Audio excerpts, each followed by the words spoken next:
These are my Black Beauty Zucchini. And it's time. We planted those, what, a week ago? Week and a half? Like a weekend ago, I should say? I think it was 3 weeks ago. No, it wasn't. Yeah, I think so. It was before Dad's chemo, the weekend before Dad's chemo. So it's been 2 weeks. Okay. So I bought them water so they stay wet, but look at the roots on these bad boys. So I decided I'd go ahead and all of them that were tall, I'd go ahead and plant them.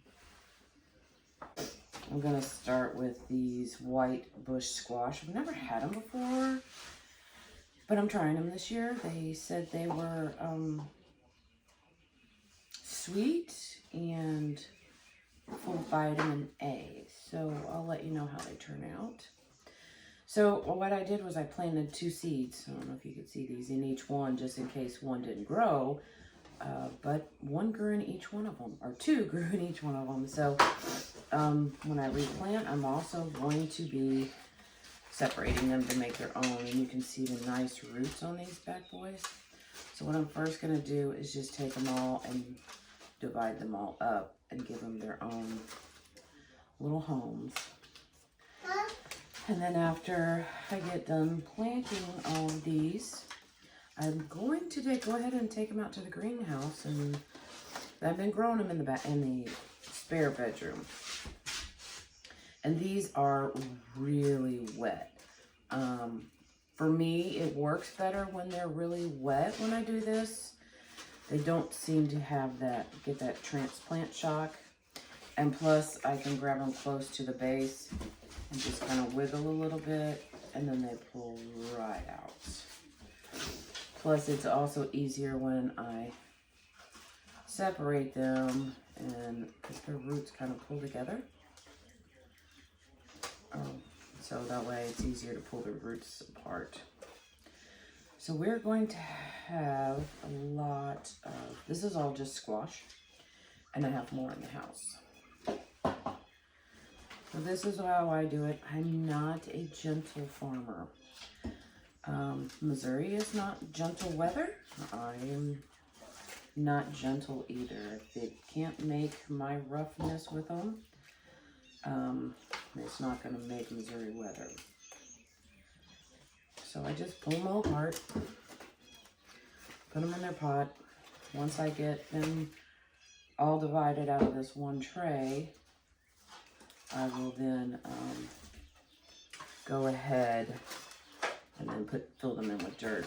And I will fill them in probably up to here, so that way it'll make this stronger. And also the roots will start growing out of here too, so it'll give it a stronger root base. Oh, that one's enough. Okay. I just put a little dirt in, stick that bad boy in there. Oh, thanks. We're not ready to plant those flowers just yet. I need to finish repotting this squash.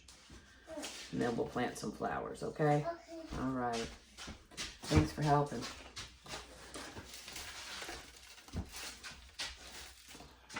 And I just throw it in and squish it down. Not real hard. I throw a little in the bottom, just because the roots are right there. Throw some in. Thank you for some more dirt. I appreciate that.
gonna plant Tom's Thumb and spinach in this one. So right here, I'm actually putting the spinach on this side, and then over here, I'm doing the lettuce, and I'm gonna sow it pretty thick because we just like it that way. Some people don't sow it like this. Some people do it a little different. I'm just putting the seed down, and then I'm gonna take some dirt and then, or potting soil, whatever you wanna call it, and then I'm gonna sprinkle that on top because you wanna cover it with a light layer. But you don't want it too deep because it will then, it won't be able to sprout. A lot of people like to also plant this directly into the garden, which is fine, but I like to do it in a container or in a soil bag because you know that what's growing is just your lettuce, just your greens. It's not grass, it's not some random weed. And then you also don't run the chance of letting your seeds wash away, because if you plant this outside and then you get a heavy rain, these seeds are so light that they're just going to wash completely away. Rocky top lettuce, Rogue de Havre, I don't know, it's free, and Henderson's black seeded Simpson. And instead of doing them separately like I marked them out to do, we're just going to throw them all together and get some kind of mix. We're just going to go for it.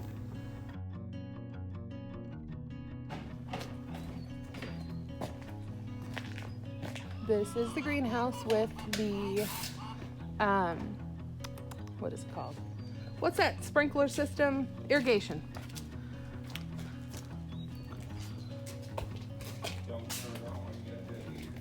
Right, well, yeah. But it goes up there and then up here and then it just sprays. But we've got the lettuce I just planted in here, the ones Mom transplanted in here, and we're basically going to have these lined up like this, so that way the sprinkler can get to them. And this is the start of greenhouse. And we're going to do the potatoes, because last year we did the potatoes right there, but we're going to do them here and around. Should we do them on the back side? Is it going to get enough sun? Is it going to get enough sun? Yeah? Okay.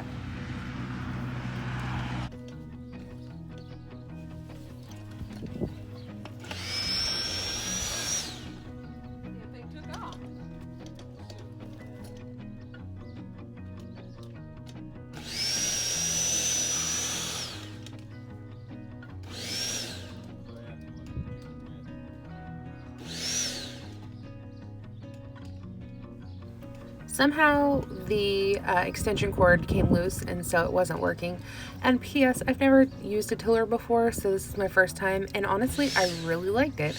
Once we figured out, because like I said, whenever you use it, whenever you turn it on, it just really kind of takes off on you.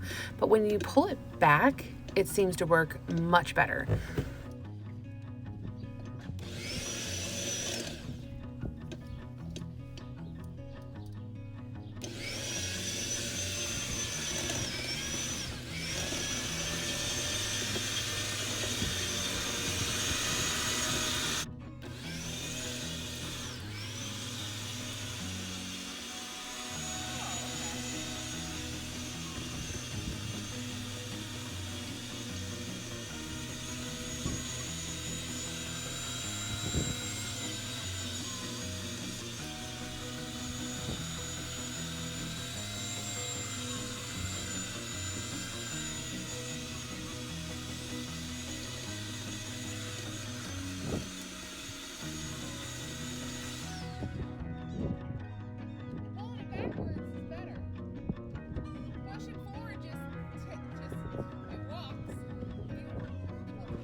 Sun Joe.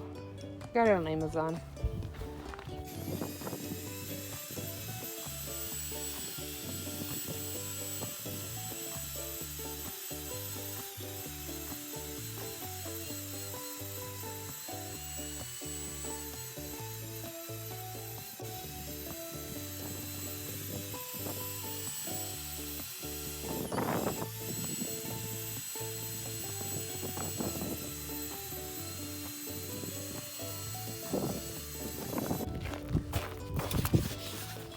These are what we're going to be planting. Here, let me get on the side so you can see.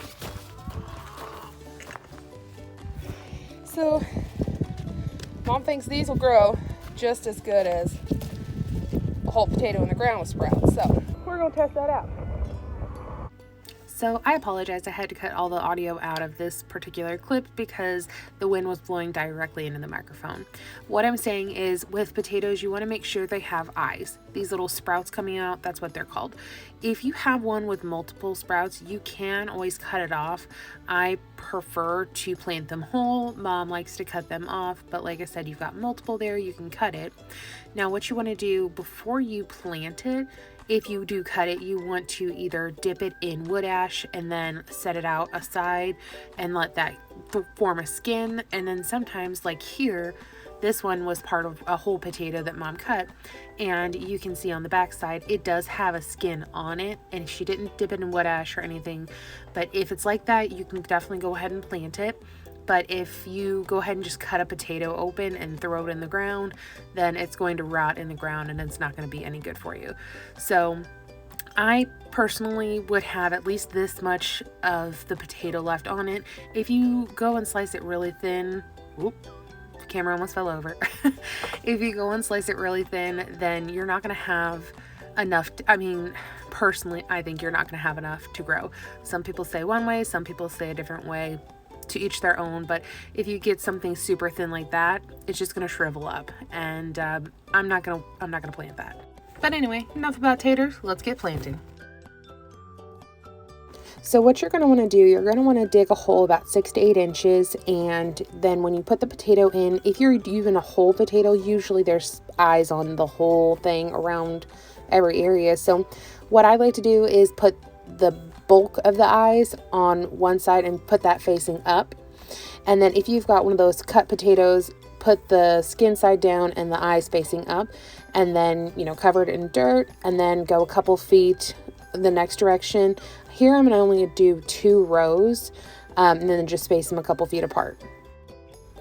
Once they start growing, you can also hill dirt on top of them, so that way it creates a mound, and then that'll be better for your root system, so that way you'll have better potatoes also.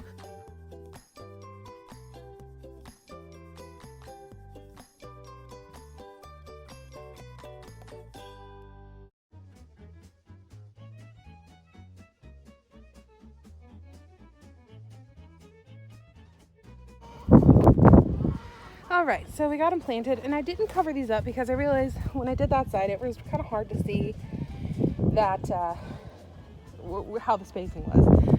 So I buried that one in front of there, but from there to here are the whole potatoes. I'm sorry, from there to here are the whole potatoes. And then here are those little cuts of spuds. So we will see if they grow just as good as whole potatoes. Do a little experiment for you.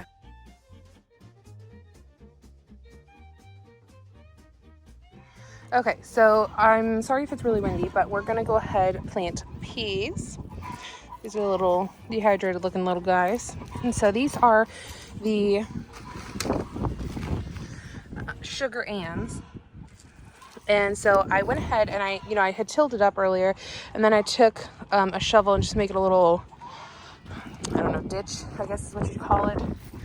And so I'm putting them, in this, and it's not very deep, and I'm gonna zigzag them. Oop.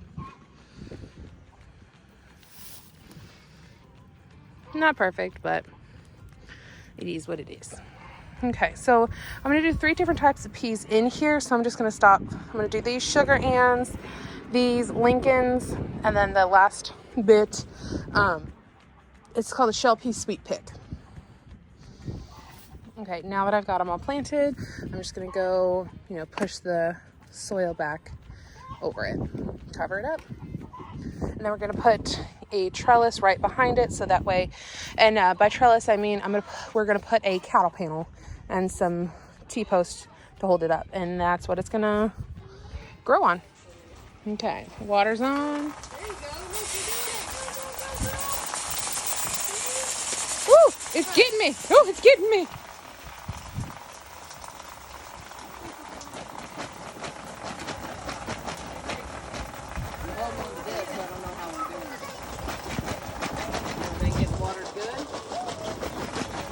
That middle part's getting watered real good. Okay, let's see how it did. Oh my gosh. Well, I mean, it sprayed me standing right outside the thing. Oh, that wind's picking up.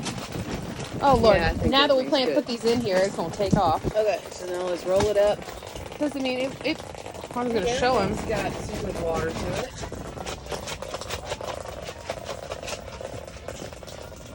Oh, shoot. That fell over. Oh, yeah, you can see the little water on it.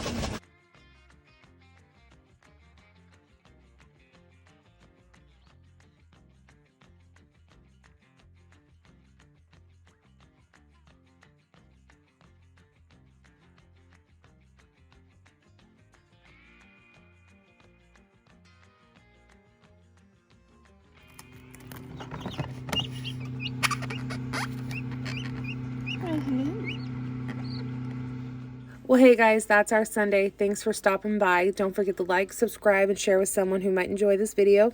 Take care and God bless.